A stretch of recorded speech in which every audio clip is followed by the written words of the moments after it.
Malam itu aku menggali di dalam ingatanku, menggali di dalam ciptaku, menggali di dalam khayalku, apa yang terpendam di dalam bumi Indonesia ini, agar supaya sebagai hasil dari penggalian itu dapat dipakainya sebagai dasar daripada negara Indonesia merdeka yang akan datang.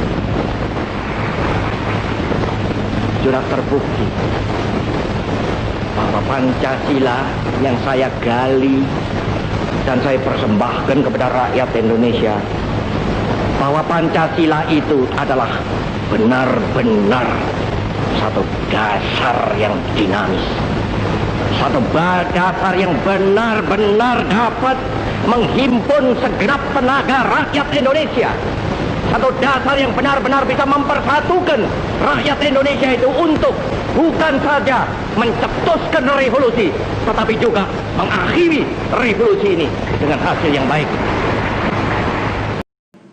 Krisis memberikan momentum bagi kita untuk mengejar ketertinggalan, untuk melakukan lompatan transformasi besar dengan melaksanakan strategi besar. Mari kita pecahkan masalah fundamental yang kita hadapi. Kita lakukan lompatan besar untuk kemajuan yang signifikan. Kita harus bajak momentum krisis ini. Kita harus serentak dan serempak memanfaatkan momentum ini, menjadikan Indonesia setara dengan negara-negara maju, menjadikan Indonesia maju yang kita cita-citakan. Belajar memang tidak selalu mudah, tapi ini saatnya kita berinovasi, ini saatnya kita bereksperimentasi, inilah saatnya kita mendengarkan hati nurani kita dan belajar dari COVID-19. Agar kita menjadi masyarakat dan bangsa yang lebih baik di masa depan. Terima kasih. Assalamualaikum warahmatullahi wabarakatuh.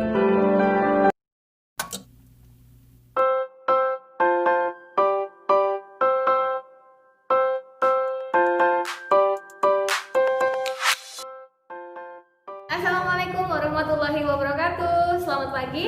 Bagaimana kabar kalian hari ini? Semoga tetap semangat untuk belajar bahasa Indonesia di kelas Bu Yuni. Di awal video tadi kalian sudah melihat beberapa cuplikan pidato dari tokoh-tokoh masyarakat yang pasti sudah kalian kenali.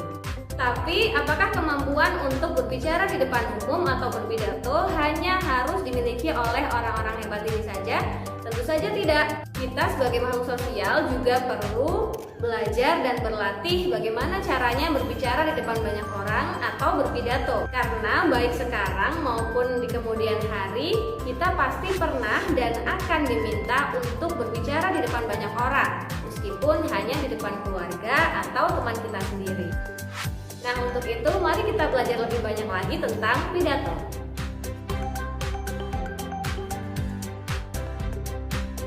Pidato adalah suatu cara untuk mengungkapkan ide atau gagasan di depan banyak orang dengan menggunakan kata-kata. Namun bukan hanya kata-kata, intonasi, gestur tubuh, dan juga mimik wajah perlu juga diperhatikan. Pidato memiliki beberapa metode. Yang pertama adalah pidato impromptu, yaitu ketika kita berpidato secara langsung tanpa melakukan persiapan apapun. Yang kedua adalah pidato manuskrip, yaitu ketika kita berpidato dengan menggunakan naskah. Yang ketiga adalah pidato memoriter, yaitu ketika kita berpidato dengan menuliskan terlebih dahulu dalam sebuah teks dan kemudian kita menghafalkannya. Dan yang terakhir adalah pidato ekstemporan, yaitu ketika kita berpidato dengan menyiapkan garis-garis besar atau bahan-bahan yang kita butuhkan pada saat berpidato. Nah, lalu apa tujuannya berpidato? Kalau dilihat dari tujuannya, ada beberapa jenis pidato. Yang pertama adalah pidato informatif. Pidato informatif bertujuan agar pendengar bisa mendapatkan sesuatu informasi tentang hal yang penting. Yang Yang kedua adalah pidato argumentatif. Pidato ini bertujuan untuk meyakinkan pendengar tentang suatu pendapat. Yang ketiga adalah pidato persuasif. Pidato persuasif bertujuan untuk mempengaruhi pendengar agar berbuat sesuatu. Berikutnya adalah pidato deskriptif yang bertujuan untuk melukiskan suatu keadaan. Dan yang terakhir adalah pidato rekreatif, yaitu tujuannya untuk menghibur pendengar. Dalam setiap pidato pasti terdapat 5 jenis ini, karena setiap pidato pasti berisi informasi, argumentasi, ajakan, penggambaran, dan juga menghibur pendengarnya. Tapi pasti ada satu tujuan yang lebih ditonjolkan. Nah, dalam materi kelas 9 ini kita akan lebih fokus belajar tentang pidato persuasif. Ada 3 cara untuk mempersuasi orang lain ketika kita berpidato. Yang pertama adalah dengan menggunakan pendekatan etika. Kita harus bisa mempengaruhi orang lain dengan menjelaskan sesuatu berdasarkan etika yang ada di masyarakat. Misalnya, ketika kita sedang berpidato tentang protokol COVID-19, kita harus menggunakan masker atau menutup hidung dan mulut kita ketika batuk dan bersin, karena itu merupakan etika yang baik.